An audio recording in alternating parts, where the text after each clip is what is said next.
Good morning. Reporting live from Contra Costa County, this is the Morning Report with Hisham Ali Bab. Responding to the expressed needs of our community, a collective effort to prevent interpersonal violence has been developed in Contra Costa County. In this call to action, there are 4 targeted goals to address root causes of interpersonal violence. We'll start with Alex Madsen, who leads the Contra Costa Alliance to End Abuse, to learn more about the call to action effort. I think the Alliance to End Abuse and all of our partners that were a part of the Alliance to End Abuse have been so intervention focused, and interventions are really important. One of the things that we started to look at is how do we actually prevent violence before it starts? How do we move upstream a little bit and take a public health approach to preventing interpersonal violence? And as we started to explore what prevention looks like, some of the stuff that came up for us is talking about the root causes of violence. And we know that if we are going to prevent domestic violence or we're going to prevent sexual assault, then we also have to look at and address things like racism and sexism and homophobia and transphobia and so on. Also, how do you create and foster environments that protect so that we can create safety and healing and safe space for our entire community? So we spent a lot of time in the community engagement process that really helped inform kind of each of the goals and the strategies that we ended up embedding in the actual call to action. You know, we know, for example, that jobs create well-being and opportunity. We know that things like access to early childhood education and early childhood supports can lessen disparities later in life.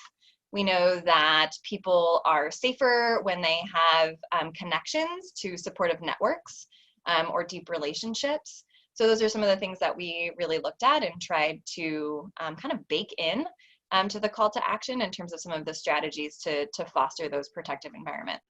Thanks, Alex. Let's turn to Devorah Levine to learn more about how we're doing this work. So to do this work to prevent interpersonal violence, we are really aware that it will take courage, compassion, and transformational action. The ability to support transformation in ourselves and then in our relationships and with the community and among our systems and with each other. And really the essential question that we're asking is, how are we showing up? And who are we being? And we figure out the answers to this question and many others by learning together and sharing stories. And learning together allows us to stop and figure out what's important, gather our insights, build a common understanding of what is equity and what is prevention, and really explore what all of these things mean to us. Thanks, Devorah. So let's dig into more about how this is happening. Catherine, can you share more about the efforts to support the collaborative and the community to learn together? We wanted to be able to put something online so that more people could access it. So we started developing a learning center. So the trainings online are designed to provide information, but also have experiential exercises. And eventually what we hope to do is to have people be able to go through those modules and then have webinars so that we can dive much deeper into the content. Thanks, Catherine. Now let's turn to Chief Isa Eamon Kraus to hear one example about connecting through the Family Violence Prevention Task Force. The task force allows Contra Costa County to actualize and really operationalize some strategies that are going to help us bring to life that legislation and really strive to both disrupt as well as break those intergenerational cycles of domestic violence and abuse that persist in our communities.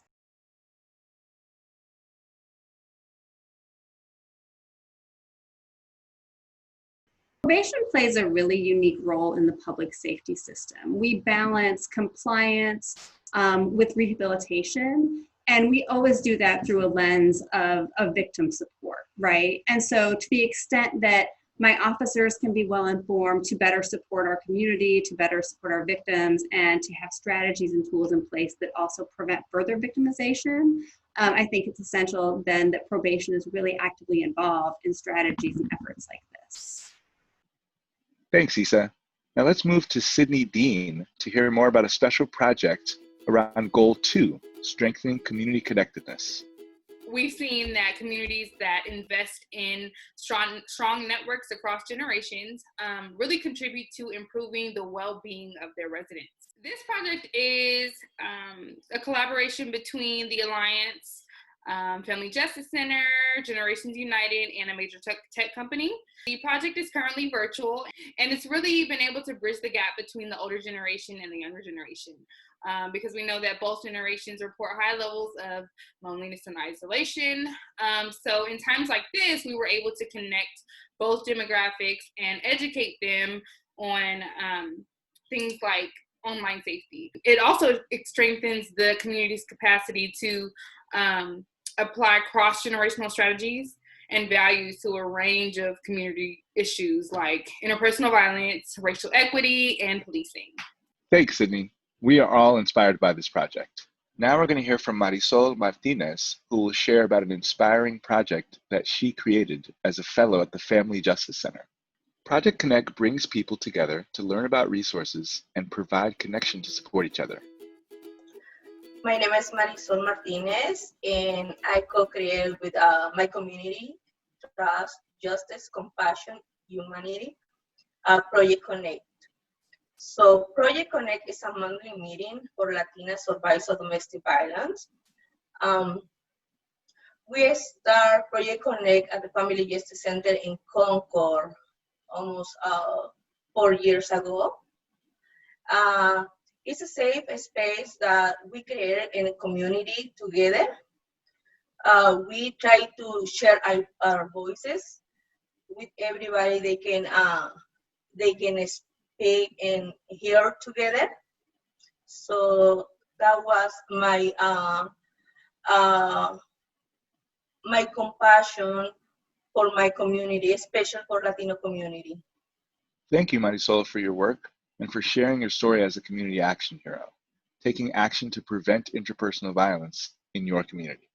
Now we'll hear some closing words from Susan Kim, who will be sharing a vision for us to move forward.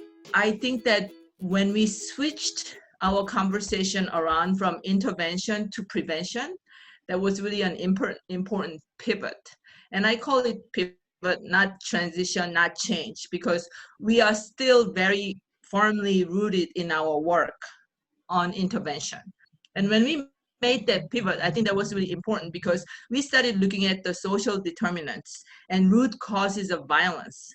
So I think that's what some of our partners were talking about, like how do we interrupt cycles of violence before they happen? How do we get to the root causes of violence? And that's what our prevention conversation has been about. And that's why I think it's been really exciting and important. And when we started looking at the social determinants of violence, the first thing that we learned was racial inequity and structural racism was, one of the main root causes of violence. We have to look within ourselves about what are the inequities that we are perpetuating as our systems, as providers, as community members, So I think that's really an important conversation we started and we are going to continue to have. But I think our collaboration has become much stronger in the past year or two when we started having these prevention conversations. And as we started really focusing on community, I'm really excited about supporting projects that would help promote community connectedness. Thank you to everyone who is a part of this community-wide initiative. To our viewers, we invite you to learn more by heading to our website, ContraCostaAlliance.org. Signing off from Contra Costa County, I'm Hisham Ali Bab.